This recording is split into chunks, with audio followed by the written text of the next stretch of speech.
సంతకం చూశారుగా, అది స్వయంగా మీ చేతులతో పెట్టిందే. ఈ వేలుముద్ర చూశారుగా, అది మీ అమూల్యమైన బొటన వేలుదే.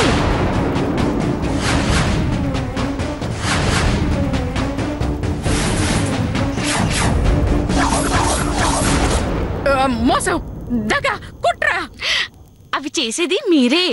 మళ్ళీ మీరే వాటి గురించి అరుస్తే ఎలా? ఇప్పుడు ఖాళీ డాక్యుమెంట్ మీద ఈ ఇల్లు నాదే అని రాసుకున్నానే అనుకోండి, ఏమవుతుంది? ఈ ఇల్లు మీ సొంతం అవుతుంది. అదే ఈ ఆస్తి మొత్తం నాదే అని రాసుకున్నాను అనుకోండి. లేదు లేదు, నేను ఆ వేలుముద్ర సంతకం పెట్టలేదు. అంత మోసం మోసం మోసం. మరి అదే సంతకాలు వేలుముద్రలు పెట్టించుకోవడం మీ ఒక్కరికే వచ్చు అనుకుంటే ఎలా? మాకు వచ్చు. మీరు కొంచెం ఆదమరుపుగా ఉన్నప్పుడు ప్లాన్ గా పెట్టించుకున్నాం. కావాలంటే ఏ లాయర్కైనా చూపించుకోండి.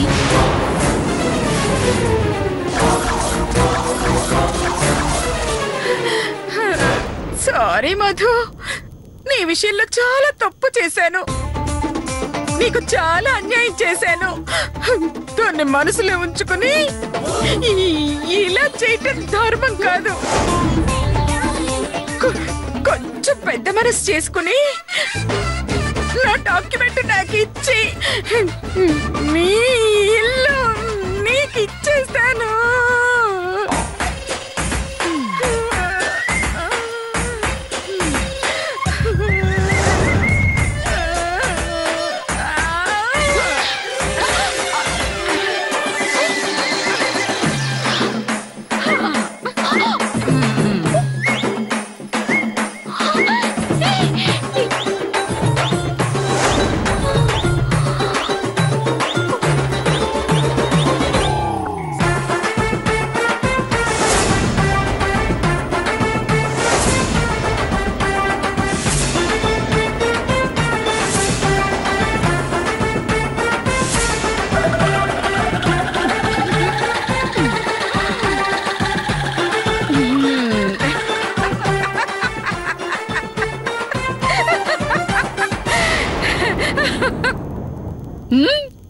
ఏంటి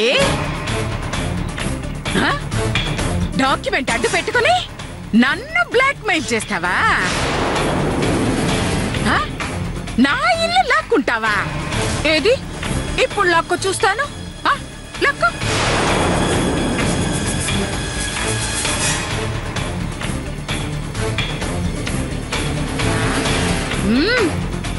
ఏంటమ్మా మాట పడిపోయిందా? భయం మొదలైందా? నా కాళ్ళు పట్టుకుని క్షమాపణ అడగాలనుందా?